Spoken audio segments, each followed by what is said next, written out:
Era solo otro día de compras, pero el viento implacable que atravesaba la ciudad trajo algo inesperado que cambiaría mi vida. Las ráfagas feroces parecían querer arrancar el control de mis manos.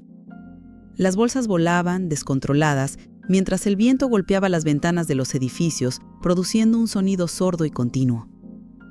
El cielo, denso y gris, arrojaba papeles y escombros por el asfalto, creando un caos sin igual.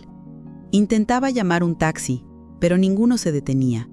Cada uno que pasaba, ignorando mi gesto, solo aumentaba la frustración. Ya comenzaba a sentirme exhausta cuando, de repente, un hombre apareció al otro lado de la calle. Era un hombre completamente extraño para mí, cargando una pila de libros y, claro, también luchando contra el viento. Su nombre, descubriría después, era Paul Martel. En medio de ese vendaval, terminamos chocando el uno contra el otro. Caí sobre él, esparciendo libros y bolsas por todos lados. No lo sabía, pero el destino estaba jugándome una broma en ese momento. Paul se levantó rápidamente y comenzó a recoger mis bolsas que el viento estaba llevando. Yo lo ayudé a recoger los libros. Había algo en él que, a pesar del caos, me hacía sentir a gusto. Tenía una sonrisa despreocupada y un encanto natural, como si nada a su alrededor lo afectara. Habló con voz calmada, pero con una leve ironía, diciéndome que con ese viento ningún taxi iba a detenerse allí. Comentó que podría agitar los brazos y ya estaría en casa volando. Reí nuevamente, pero esta vez fue más por un extraño alivio, como si la tormenta a nuestro alrededor estuviera disminuyendo. Él tenía un magnetismo que no lograba entender. Fue entonces cuando me di cuenta de que mi rodilla ardía. Miré hacia abajo y vi un poco de sangre. Dijo que vivía en el edificio de enfrente, en un apartamento que tenía una maceta en la ventana y que podría traerme una tirita. No parecía apurado ni preocupado. Su voz tenía un tono suave, como si el tiempo no tuviera importancia. Vacilé. Un taxi vacío pasó y una parte de mí quería irme, regresar a mi mundo. Pero la otra parte, la que comenzaba a despertar, eligió seguirlo. Cuando entramos el ascensor estaba roto. Paul se irritó un poco y hizo una broma sobre cómo las escaleras serían una maratón, pero no parecía importarle mucho. Paul era joven y guapo de una manera casi desconcertante. Tenía la piel oliva, ojos marrón oscuros que parecían absorber todo a su alrededor y el cabello por encima de los hombros perfectamente peinado. Ya estaba olvidando el detalle más importante. Era francés, y eso me hizo darme cuenta del encanto natural que llevaba. Un encanto suave y misterioso. No necesitaba decir mucho para dejar claro que había algo especial en ese encuentro.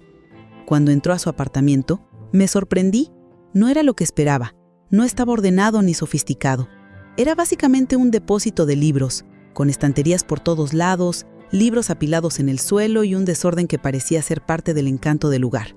Se disculpó por el caos, pero a mí no me importó. En realidad eso parecía auténtico. Me indicó el baño para que cuidara mi rodilla.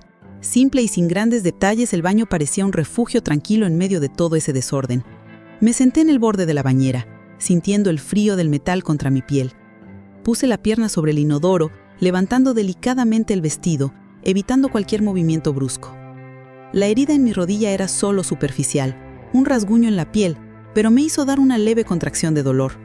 Cuando volví, encontré a mi anfitrión preparando un té y la suave luz del ambiente relajaba aún más el aire entre nosotros. Le pedí usar su teléfono para llamar a casa. Quería hablar con Charlie. El sonido de la voz de Charlie, mi ancla en el mundo real, me hizo sentir el peso de la responsabilidad, pero al mismo tiempo una creciente distancia. La conversación parecía lejana, como si estuviera en un lugar que no era el mío. Mientras hablaba con Charlie, Paul colocó una compresa de hielo sobre mi rodilla. Me sobresalté un poco con eso. Su toque fue suave, pero había algo más allí. No era solo cuidado. Me contó que tenía 28 años, lo que me hizo pensar en la diferencia de edad entre nosotros. Yo era mayor, más experimentada, pero él parecía saber exactamente lo que quería, cómodo en su propia piel. La conversación fluyó fácilmente, y sus palabras comenzaron a enredarse en mi mente. Me invitó a elegir un libro, y, a regañadientes, fui a la estantería. Me pidió que tomara el cuarto libro a la izquierda y lo abriera en la página 23. Leí la frase que estaba allí. Vive la felicidad de este momento porque este momento es tu vida. Eso sonó como una suave orden. y por un instante no pude apartar la mirada de él. Algo se conectó entre nosotros, un intercambio silencioso que hizo que mi corazón acelerara. Necesitaba salir, mi cuerpo pedía irse, huir de esa situación que se estaba volviendo más intensa con cada segundo. Cuando me dirigí hacia la puerta, terminé yendo al baño. Me corrigió amablemente, señalando la puerta correcta. Antes de salir, me dijo con un toque juguetón que volviera si necesitaba más libros o cuidados médicos. Nunca me consideré una mujer infeliz. Edward y yo estábamos casados desde hacía más de una década, 11 años para ser precisos. Nuestro hijo Charlie estaba a punto de cumplir 9 años y representaba nuestra mayor alegría, nuestra razón de existir. Pero algo se había instalado silenciosamente en nuestro matrimonio. La rutina se había convertido en una fuerza que drenó la espontaneidad de nuestra relación. Las conversaciones seguían patrones conocidos, los gestos se repetían sin sorpresas, y aquella efervescencia inicial del amor había evaporado poco a poco. No había culpables en esta ecuación, ni él ni yo. Era simplemente la naturaleza de las cosas, el destino de tantos matrimonios. El amor, por más intenso que sea, no tiene inmunidad contra el tiempo, y el tiempo permanece cruelmente indiferente a la pasión. En los días que siguieron al encuentro con Paul, intenté no pensar en lo que había sucedido, pero cuando hojeaba el libro que él me regaló, una pequeña tarjeta deslizó entre las páginas. Era simple, discreta, pero no necesitaba haberla puesto allí. Sin embargo, estaba en mis manos, su número de teléfono. Caminaba por la estación del metro, el cuerpo siguiendo un destino automático mientras la mente divagaba hacia territorios peligrosos. No sabía qué hacer con ese número. ¿Debía llamar? ¿Sería una locura? ¿Un error? ¿O simplemente una curiosidad insoportable que no me dejaba seguir adelante? Dudé durante mucho tiempo, pero al final marqué. La llamada fue dirigida al buzón de voz. Estaba a punto de colgar, repitiéndome que no era apropiado, cuando escuché su voz. Él había contestado. El alivio fue instantáneo, como si de alguna forma hubiera tomado la decisión correcta. Me preguntó sobre mi rodilla, si me había puesto hielo, y dijo que le alegraba saber que estaba bien. Luego me invitó a tomar café en su apartamento.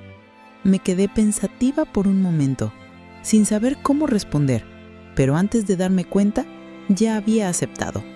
Cuando llegué, avisé que no podría quedarme mucho, que tenía otros compromisos esa tarde.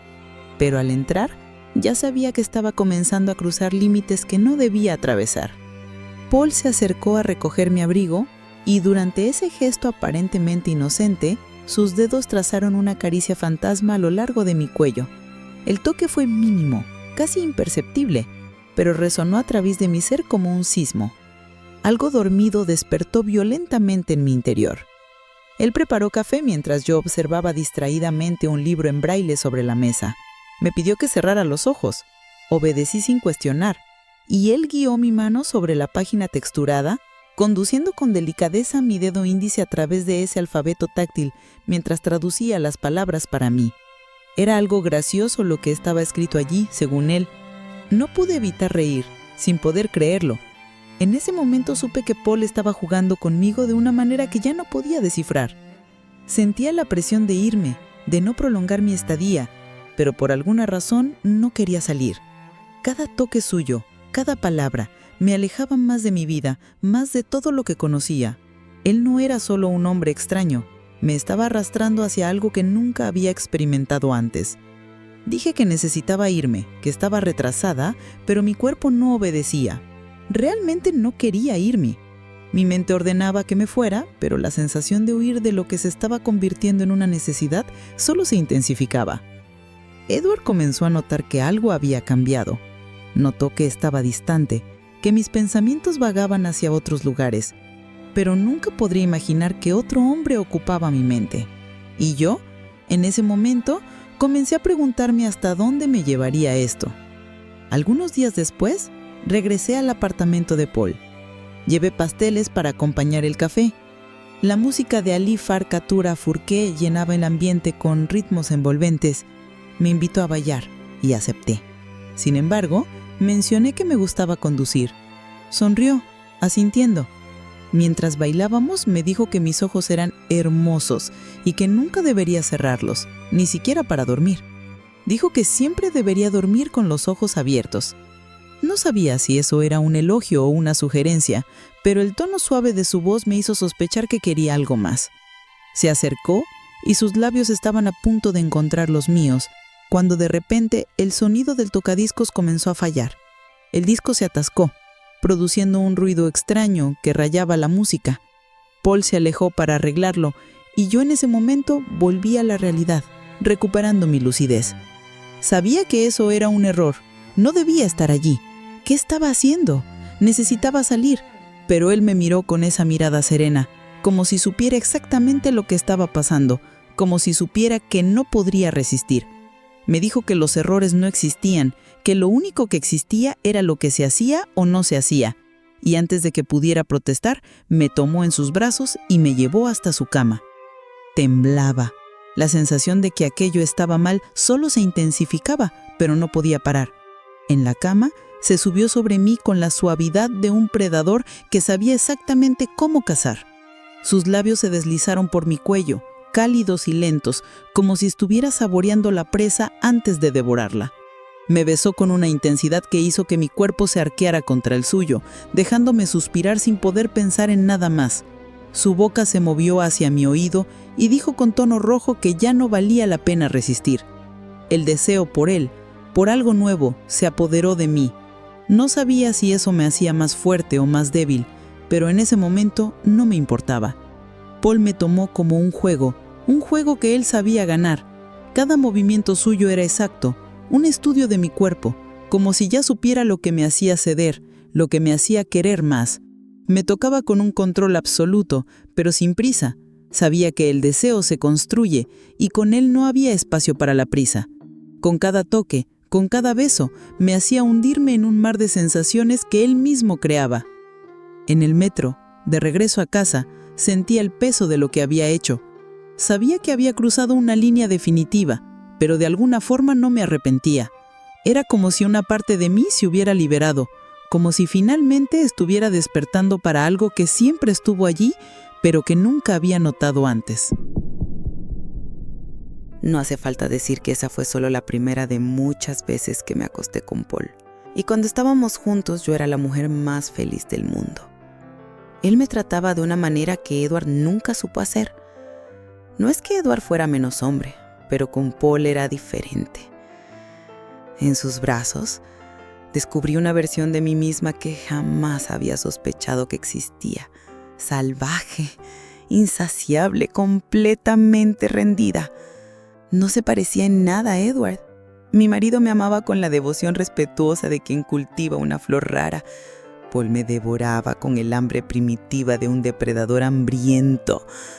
Donde Edward ofrecía ternura, Paul exigía entrega total. Sus ojos me desnudaban no solo de la ropa, sino de todas las máscaras que había usado durante años. En la intensidad de su tacto, me disolvía y renacía simultáneamente. La metamorfosis fue gradual e implacable. Evitaba las caricias de Edward. Fingía dormir cuando se acercaba. Transformaba nuestra intimidad conyugal en un desierto árido. Él lo notaba. ¿Cómo no iba a notarlo? Pero su naturaleza gentil le impedía confrontar lo obvio. Mientras tanto, yo me hundía cada vez más en el precipicio de la obsesión.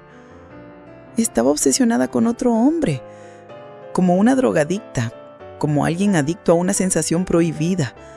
La pasión por Paul me hizo perder los límites. Los encuentros secretos dejaron de ser tan secretos.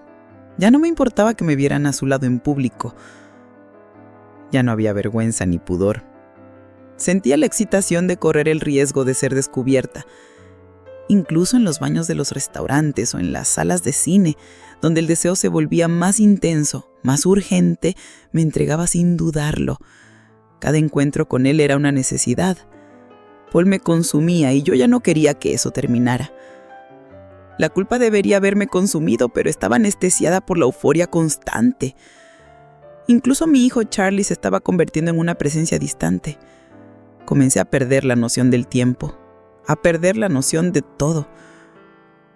1 o 2 veces llegué tarde a recogerlo en la escuela. Me estaba hundiendo cada vez más profundo y no podía parar. Intenté resistirme, juro que lo intenté. En momentos de lucidez me miraba en el espejo y no reconocía a la mujer que me devolvía la mirada.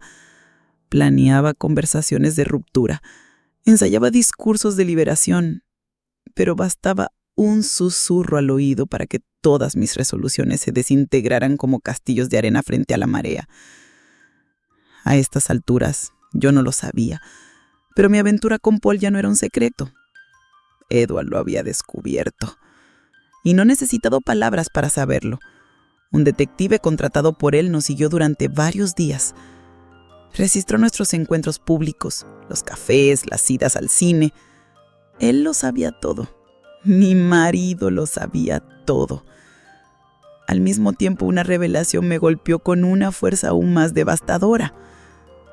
En una tarde lluviosa, cuando la ciudad parecía llorar conmigo, lo vi. Paul caminaba por la acera de enfrente acompañado de una joven cuyos ojos brillaban con la misma fascinación que yo conocía también. El coqueteo era obvio, la química palpable, y reconocí en la escena mi propia historia siendo recreada con una nueva protagonista. Supe en ese instante que no era la única mujer en la cama de Paul. Nunca lo fui. ¿Cómo pude ser tan tonta como para creerlo? La rabia que me invadió fue primordial, visceral. Abandoné el coche en cualquier lugar y los perseguí por las calles como una posesa. En la librería donde se refugiaron, entre estanterías repletas de historias de amor que jamás terminarían como la mía, los encontré en el umbral de un beso que podría haber sido nuestro.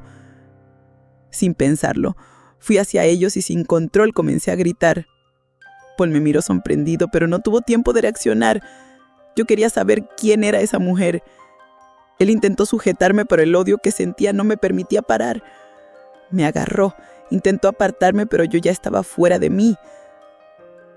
En el ascensor, finalmente reparado de su edificio, la tormenta continuó. ¿Cuántas? 5, 10. Gritaba con la voz embargada por la traición. Él dijo que la chica era solo una amiga. Y yo sabía que estaba mintiendo. Lo sabía, pero aún así me sentí impotente. Él estaba allí, imbatible, con esa calma de siempre. Lo mandé al infierno y comencé a irme. Pero él corrió tras de mí. Me alcanzó en el pasillo y me sujetó contra la pared. Yo luchaba. Intentaba soltarme, pero él no me dejaba. Su fuerza era inquebrable. Se acercó a mí con una mirada posesiva y dijo en voz baja, casi como un susurro, que no me iría así, no después de todo lo que había pasado entre nosotros. Yo decía que todo había terminado, que lo odiaba, pero él no me dio oportunidad. Usó lo que sabía sobre mí, usó el deseo que aún me consumía y en un movimiento rápido me arrancó la ropa ahí mismo, contra la pared. No me di cuenta de lo que estaba sucediendo hasta que la necesidad se apoderó de mí, hasta que la rabia fue reemplazada por un hambre aún más intensa, más animal. Él me hizo pedir ser poseída y de alguna manera ya no pude resistirme. Fue la última vez que fui consumida por él, la última vez que perdí la noción de todo lo que había sido hasta ese momento. Esa misma tarde, después de que ya me hubiera ido, Edward tocó la puerta del apartamento de Paul. Se presentó como mi esposo, y Paul no pareció impresionarse con la visita. Lo dejó entrar sin problemas, sin imaginar lo que estaba a punto de suceder, y le ofreció algo para beber. Edward comenzó a caminar por el apartamento, tratando de absorber todo lo que veía. Preguntó por los libros esparcidos por todo el lugar, y Paul respondió que compraba y vendía copias. Era un negociante. La morbosa curiosidad de Edward lo llevó a investigar cómo ese hombre me había conocido. Paul relató con inquietante tranquilidad el episodio del vendaval cuando me lastimé la rodilla. La naturalidad con que describió el inicio del romance era casi insultante. Luego, Edward preguntó si ese era el lugar donde nos encontrábamos y si me gustaba ese ambiente. Paul respondió que nunca me oyó quejarme de nada. Una respuesta cínica que hizo hervir la sangre de mi esposo. Edward preguntó si Paul sabía que estábamos casados desde hacía 11 años y teníamos un hijo. Paul respondió que lo sabía, sin mostrar ni un atisbo de remordimiento o incomodidad. Le ofreció más bebida, como si conversara trivialmente con un viejo amigo sobre el clima. Fue entonces cuando Edward vio la cama, ese mueble maldito donde sabía que la traición se había consumado innumerables veces, incluso esa misma tarde. Sus pasos lo llevaron hasta la mesa de noche, donde encontró un globo de nieve. Al activarlo, una melodía dulce y melancólica, reminiscente de las cajitas de música de bailarina, llenó el ambiente con su cruel ironía. Miró a Paul, quien sonreía tranquilamente, como si nada tuviera importancia. Edward preguntó de dónde había sacado eso Paul. Él respondió que era un regalo. Mi esposo reveló que yo no había comprado eso, pues en realidad él me lo había regalado. Dominado por un dolor visceral que le cortaba las entrañas, Edward se dejó caer en la cama donde su humillación había sido perpetrada. Lágrimas ardientes brotaron de sus ojos mientras una náusea física invadía su cuerpo. Las palabras emergían fragmentadas de su garganta, desconectadas y cargadas de sufrimiento. Paul, finalmente demostrando algo de preocupación, se acercó ofreciendo un vaso de agua. Fue en ese momento fatal que el dolor de Edward se transformó en una furia asesina. Se levantó bruscamente y golpeó 2 veces la cabeza de Paul con el globo de nieve. El impacto fue rápido y mortal. La sangre comenzó a escurrir y Paul cayó inmediatamente junto a una pila de libros sin siquiera tener tiempo de entender lo que estaba sucediendo. La muerte llegó antes que la conciencia. Edward se quedó allí, temblando, sin saber qué hacer. Su mente estaba en shock. El acto había sido casi instintivo, sin racionalidad. En pánico, tomó una sábana y cubrió el cuerpo de Paul. Permaneció allí, inmóvil, durante más de 1 hora, pensando qué hacer a continuación. Decidió llamar a la policía, confesar lo que había hecho, pero al mirar el cadáver una vez más, supo que no podría hacerlo. Desistió de la llamada. En el fondo sabía que eso solo empeoraría las cosas. A partir de ahí, Edward se dedicó a borrar cualquier vestigio del crimen en el apartamento. Limpió toda la sangre, enrolló al cuerpo de Paul en una ropa y lo aseguró con cinta adhesiva. Por una enorme ironía, el teléfono sonó y fue a la contestadora. Edward me escuchó dejando un último mensaje para Paul, un mensaje de despedida, diciendo que ya no podía vivir así, que estaba cansada de las mentiras, hiriendo a nuestra familia. Realmente estaba decidida a no verlo nunca más. Solo no imaginaba que en ese momento él ya estaba muerto. Edward, nervioso, borró el mensaje y limpió las huellas digitales en el teléfono, pero no se dio cuenta del detalle: mi nombre y el número de teléfono anotado sobre la mesita. Un detalle que podría arruinar todo. Con un esfuerzo sobrehumano arrastró el cuerpo hasta el elevador que, por un momento, se averió, elevando la angustia de Edward al máximo. El elevador volvió a funcionar y Edward logró llevar el cuerpo hasta el maletero del coche, dirigiéndose hacia la escuela de Charlie. Era el día de la presentación del teatro infantil. Yo estaba allí en el público con los otros padres, inconsciente de lo que mi esposo había acabado de hacer. Se sentó a mi lado, nervioso, aún con la mente atrapada en lo sucedido. Cuando toqué su mano se calmó. Una sensación de confort, de normalidad, parecía llenar ese instante, como si nada malo hubiera ocurrido, como si fuera posible retomar nuestra vida tal como era antes. Esa madrugada, Edward se deslizó silenciosamente fuera de la cama y salió de casa como un fantasma.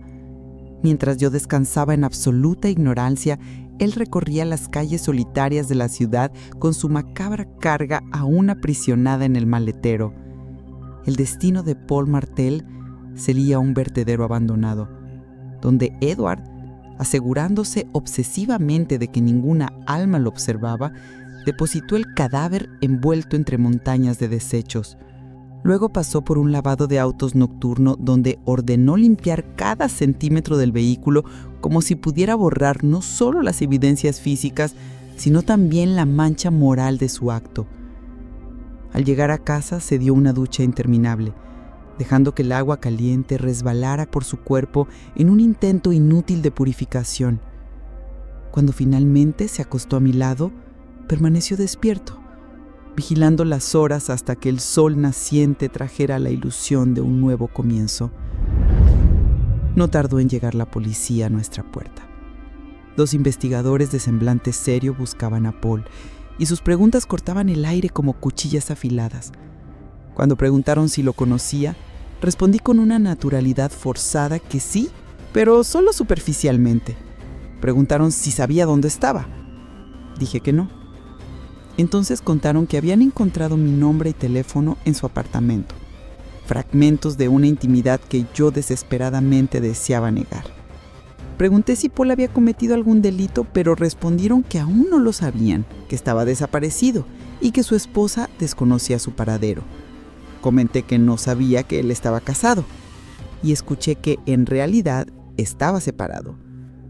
Luego preguntaron cuándo fue la última vez que lo vi. Dudé y dije que pensaba comprar algunos libros, pero que no llegué a hacerlo. Ironías del destino. Decía eso mientras sostenía el libro que recibí de él en nuestro primer encuentro, un talismán de una pasión que ahora se había transformado en maldición. Poco después los policías se marcharon dejando una tarjeta y pidiéndome que los contactara si sabía algo. Apenas cerré la puerta, caminé hacia la cocina y arrojé el libro a la basura.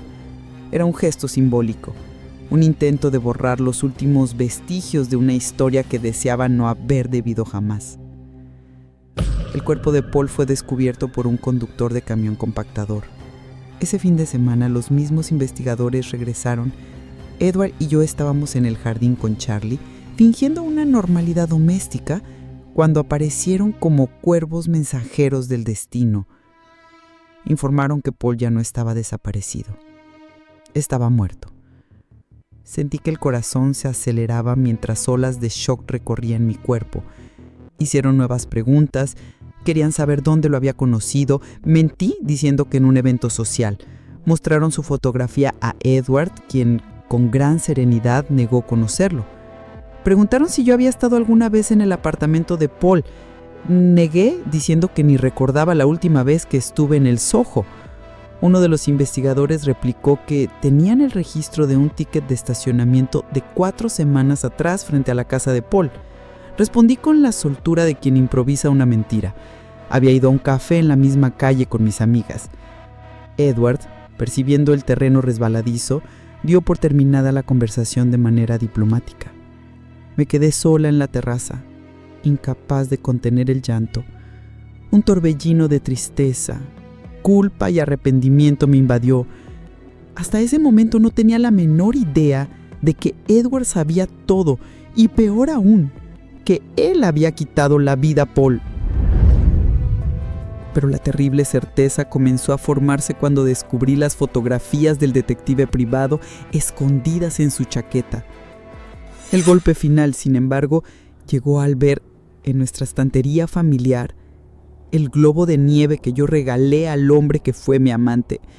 Ahí, entre nuestros objetos domésticos, estaba la prueba irrefutable de que Edward no solo sabía de la traición, sino que era el responsable del final de Paul. El enfrentamiento se volvió inevitable. Le pregunté una y otra vez si había herido a Paul, suplicándole la verdad. Permaneció en silencio por largos momentos antes de devolverme la acusación como un espejo roto. Estaba trastornado, herido, hablando de sacrificios familiares desperdiciados por culpa de un muchacho. Confesó que había deseado matarme a mí, no a Paul. Entonces rompió en llanto y yo sentí el peso asfixiante de su confesión. Después de eso, un abismo aún más profundo se abrió entre nosotros. La casa se sumió en silencio sepulcral y Charlie, con la sensibilidad peculiar de los niños, comenzó a mostrar su incomodidad con episodios nocturnos. Me senté con él y con toda la franqueza que pude reunir, le prometí que pasara lo que pasara, el amor de sus padres permanecería inquebrantable. Los días se arrastraron en una monotonía tensa. Una tarde, mientras organizaba nuestro álbum de recuerdos familiares y Edward enseñaba a Charlie en el piano, sirenas de policía resonaron en la calle. El miedo nos paralizó como estatuas de sal. ¿Sería siempre así? Por suerte eran solo patrullas de paso, pero el alivio vino acompañado de un peso permanente.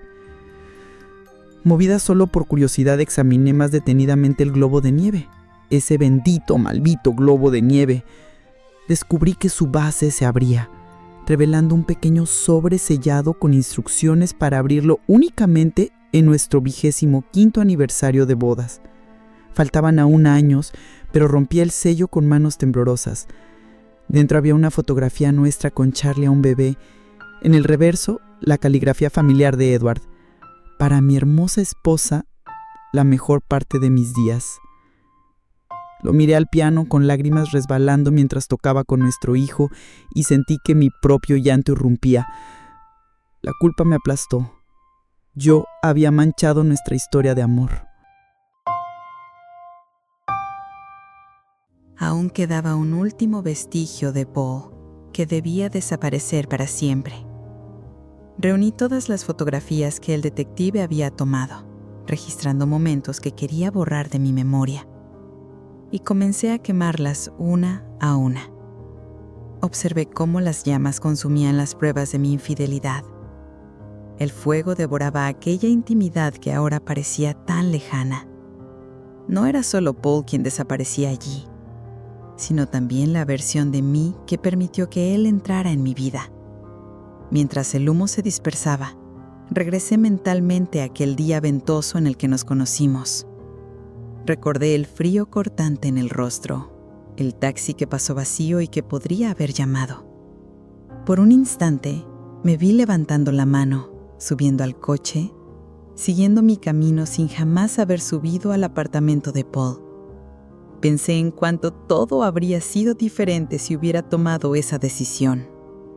Ninguna mirada cruzada, ningún toque, ninguna mentira, ningún cuerpo en el maletero del coche de mi esposo. Edward me vio allí y se acercó para anunciar su decisión de entregarse a la policía. Supliqué que lo reconsiderara, que podríamos superar aquello juntos, que nadie más necesitaba saberlo. Su respuesta fue simple y devastadora. Los dos lo sabíamos. La noche siguiente, regresábamos de una reunión con Charlie dormido en el asiento trasero. Edward mantenía su resolución de confesar el crimen, creyendo que era lo correcto. Se detuvo en un semáforo, a pocos metros de una comisaría. Solo quedaban aquellos segundos preciosos para disuadirlo de una decisión que destruiría nuestra familia. Propuse lo impensable: desaparecer, conseguir dinero, huir del país. Imaginé México, una casa frente al mar, nuevas identidades. No seríamos los primeros en elegir ese camino. Él preguntó qué le diríamos a Charlie. Respondí que sería una aventura. Podríamos pescar todo el día, aprender guitarra. Me prometió cantar para que me durmiera todas las noches. Pinté un futuro junto al mar, donde nuestras cenizas se mezclarían con el océano cuando llegara nuestra hora. Él murmuró que parecía perfecto. Nos abrazamos y nos besamos, suspendidos entre la realidad y un sueño imposible. El semáforo cambió a verde, pero permanecimos inmóviles hasta que volvió a ponerse en rojo. La comisaría se erguía ante nosotros como un monumento al destino, mientras nuestra decisión silenciosa tomaba forma en el espacio entre lo que éramos y lo que podríamos llegar a ser.